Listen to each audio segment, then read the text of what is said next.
Hello again, welcome back, and thanks for watching. This week I've been thinking a lot about retirement. Not unfortunately mine, but I did have an email last week from an old friend of mine, my opposite number at Gefährliche Ladung, the German magazine that covers the same remit as HCB, Uwe Heinz, who I've known now for 25 years, who is managing to retire. And I was thinking, amongst other things, what a loss to industry will be his expertise. Now, knowing the publishers in Hamburg, I'm sure they have a succession plan in place. Not so in a number of companies that we deal with. And I've been talking to some of the tank container people lately, largely about the carriage of polymerizing substances. This is following the introduction of the new UN number for polymerizers and the change to the IMDG code, a lot of which comes ultimately from the MSC Flaminia case.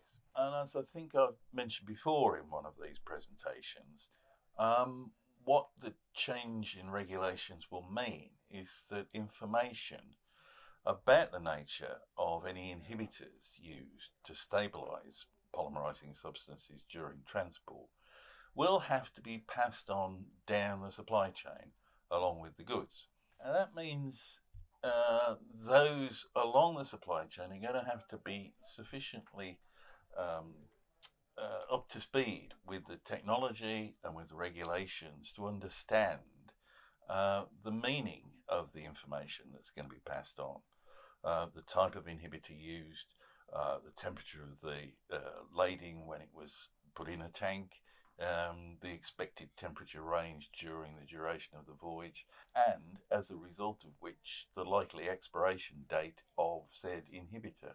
Now, talking to people in the tank container business, it becomes evident that they're concerned that this actually is going to put an obligation on people who just aren't up to the job, and that in fact a lot of NVOCCs and freight forwarders and even tank container operators do not any longer have that expertise in-house.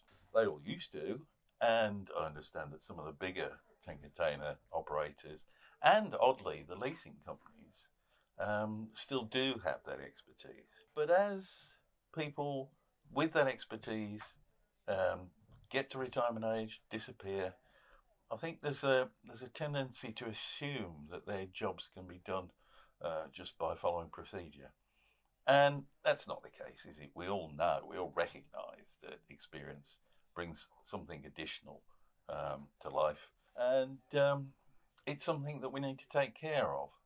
And so I would urge anybody in this business to make sure that there is a succession plan and the successors to the people who know stuff end up knowing that stuff before the retirement happens.